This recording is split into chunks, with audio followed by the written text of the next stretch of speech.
not the least of which would be things like provisions for the crew, the amount of water that would be required. We thought his ascent vehicle was very large, which meant his power requirements, his propellant requirements were much larger than needed to be. Weaver took Zubrin into his office, and the two men worked out compromise mission architecture. First, Weaver wanted 3 launches for every mission instead of 2. The first year, 3 ships would launch: a MAV, Mars Ascent Vehicle, an unoccupied HAB with extra supplies, and an ERV, Earth Return Vehicle. The HAB and MAV would land on the surface and begin producing fuel for the return flight and air for the crew. These craft would spend 2 solitary years on Mars, allowing NASA to test all of the systems before sending a human crew. Then, in the 3rd year, 3 more ships would launch, this time with the HAB occupied by astronauts. The other 2 ships are for a future mission, and less needed as a backup for this crew. Once on Mars, the team could also utilize the first HAB. Then, after a 1.5-year stay, the crew would climb aboard their small capsule, blast off, and rendezvous with the return ship. This ship would carry them back home in a roomier environment than Zubrin's ERV. Zubrin called the plan Mars Semi-Direct. NASA called it the Design Reference Mission. The plan was subjected to the same cost analysis that tagged the 90-day report with a $450 billion price tag. The Design Reference Mission came back at a fraction of the cost, $55 billion. Spread out over 10 years, it could be done within NASA's existing budget. The plan made the cover of Newsweek. Here was a mission architecture that was affordable and could be done today with existing technology. But NASA's astronauts have not left low Earth orbit since.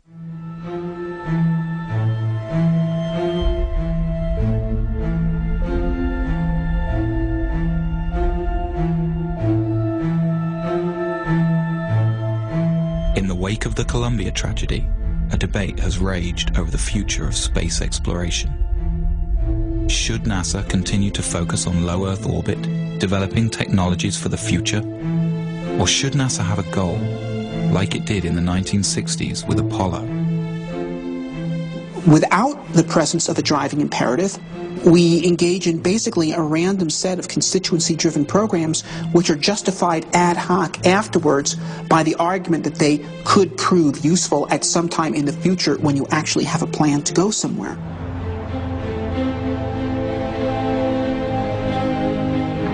The American space program's been stagnant for 30 years. There's a once-in-a-generation shot right now to get it moving again by giving it a goal that'll take it somewhere.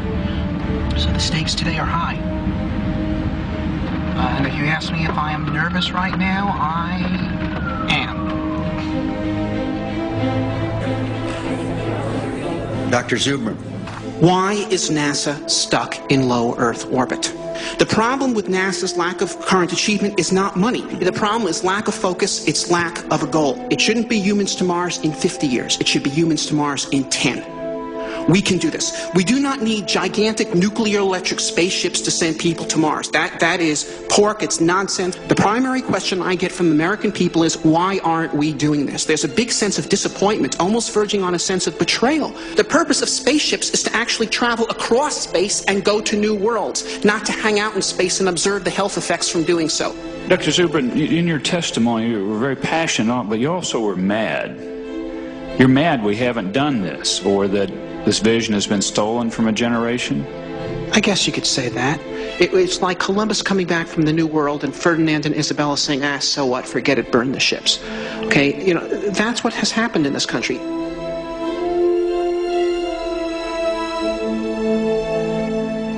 We've won our point that there needs to be a destination.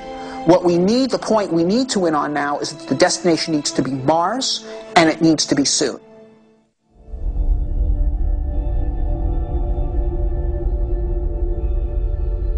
Like the Apollo missions to the Moon, sending human beings to Mars will mean putting people in harm's way. There are many dangers in outer space, and many things could go wrong. A serious equipment breakdown could doom the crew to their deaths. Some argue that the risk of failure is simply too high. You know, back in the days when medieval man was looking out from Europe and thinking about exploring the world was unknown, and map makers populated their maps with dragons. We've got the same thing today. There are people who are afraid to go out into space, and they've populated their maps of the solar system with dragons. But these are dragons that we can take on. There are two kinds of radiation astronauts must contend with in outer space: solar flares and cosmic rays.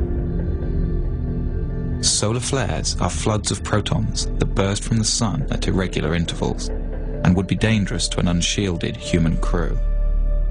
We are not ready to send humans to Mars right now. We've got to know a lot more about radiation and radiation mitigation. One of the Apollo flights barely missed, like by a week, a major solar event. If it had gone off when the Apollo astronauts were on the way back and forth to the moon, they would have gotten their entire lifetime radiation dose in that one mission. And that's just one solar flare. So that's why we worry about this. In the Mars Direct plan, Zubrin envisions a central, insulated core where a crew can retreat to while the radiation passes by. The core would be surrounded on the lower level by all the provisions of the mission. This should stop any harmful dose of radiation from reaching the astronauts. Fortunately, solar flares are predictable, and the crew could be forewarned by astronomers on Earth. Basically, you use your pantry as your storm shelter. So a solar flare happens, the alarm bell rings, the crew goes into the storm shelter, they stay in there cramped up pretty tight for a few hours until the all clear rings and they come out. This is going to happen once, it might happen twice in the course of the mission. The second type of radiation is cosmic rays. This constant rain of charged particles comes from interstellar space and cannot be avoided without many meters of shielding. We can experience some of this type of radiation on Earth at high altitudes. Airline pilots who spend their careers flying high in the atmosphere can receive almost as much of this radiation throughout their life as a Mars astronaut would on a 2.5-year mission. Over short periods of exposure, cosmic rays are not a great concern, but over longer periods they could prove unhealthful. It's a long trip. It's a 6-month trip there, a 6-month trip back. It's probably a year on the surface. That's a lot of radiation. The best estimates are that the magnitude of that dose that you would get in the 2.5-year round-trip mission is not that great. Perhaps 60 rem of radiation scattered over 2.5 years.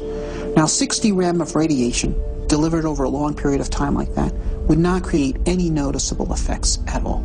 It would, though it is believed, increase your statistical risk of getting cancer at some point later in your life by about 1%. With the immense distance from Earth, never before experienced by a human being, with the constant dangers of outer space surrounding their small, life-sustaining craft, and with nowhere else to go, the psychological impact on a crew could be severe. Fear is real. I mean, it would be, to me, abnormal for a person to not feel the fear of getting on a rocket and launching into space and going to Mars. So I think fear is a very normal thing that all astronauts, in fact, are supposed to have. And I would be afraid to fly with someone who does not have fear. Some psychologists worry that cabin fever could set in, and the crew might literally go crazy.